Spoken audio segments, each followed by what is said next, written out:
Vote দিতে এসেছেন, কেমন লাগছে? সাবেক এই সহকর্মীদেরকে নিয়ে আড্ডা দিচ্ছেন, কেমন লাগছে? অবশ্যই ভালো লাগছে।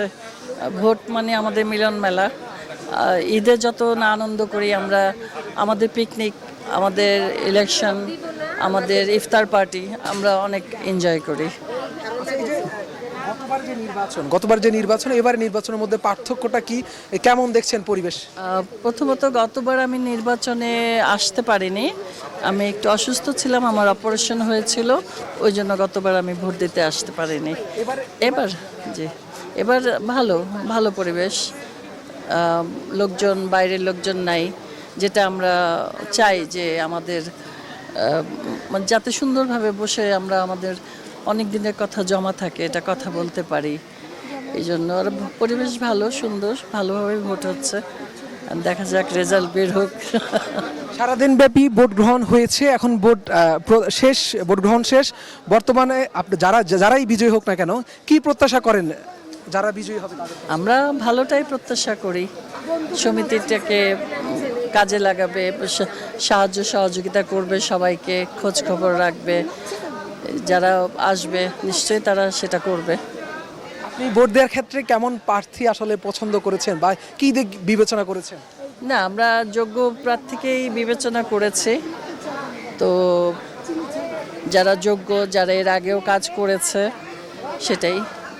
একসময় বাংলা সিনেমার পর্দায় আপনাকে নিয়মিত দেখা যেত, এখন সেভাবে দেখা যায় না। এখন এই যে কাজে ফেরা নিয়ে কোনো কি আশা বা আপনার কখন পর্দায় আবার দেখা যাবে আপনাকে? ছবি কি হচ্ছে আমাদের নিয়ে, আমাদের মতো গল্প তৈরি কি হচ্ছে?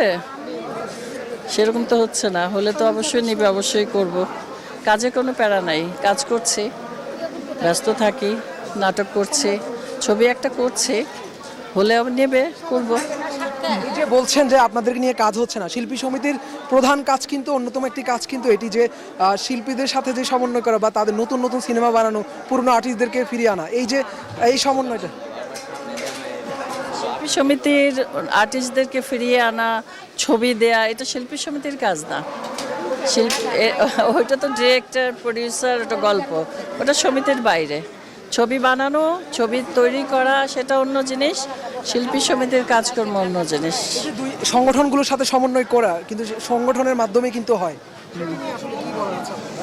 সমন্বয় সবাই সাথেই থাকতে হবে, শুধু শিল্পী সমিতি কেন, পরিচালক সমিতি, প্রডিউসার সমিতি, সবাই মিলে যেই সমন্বয় করে তৈরি করে তাহলে হবে। বাংলা চলচ্চিত্রের এক সময়ের জনপ্রিয় অভিনেত্রী আনোয়ারা, তিনি ভোট দিয়েছেন এবং তিনি তার বয়সের ছাপ কিন্তু তার যে চাল চলন বা তিনি যে এসেছেন এত কষ্ট করে, সেটি তাকে আসলে ধরে নিয়ে আসা হয়েছে এবং তিনি যে ভোট দিয়েছেন তিনি কিন্তু তার যথেষ্ট বয়স হয়েছে, এই বয়সে এসে কিন্তু তিনি এফডিসিতে এসেছেন, বাংলা চলচ্চিত্র শিল্পী সমিতির যে নির্বাচনে সেটি ভোট প্রদান করতে তিনি এসেছেন। তিনি ঠিক বিকেল 3টার দিকে তিনি এসেছেন।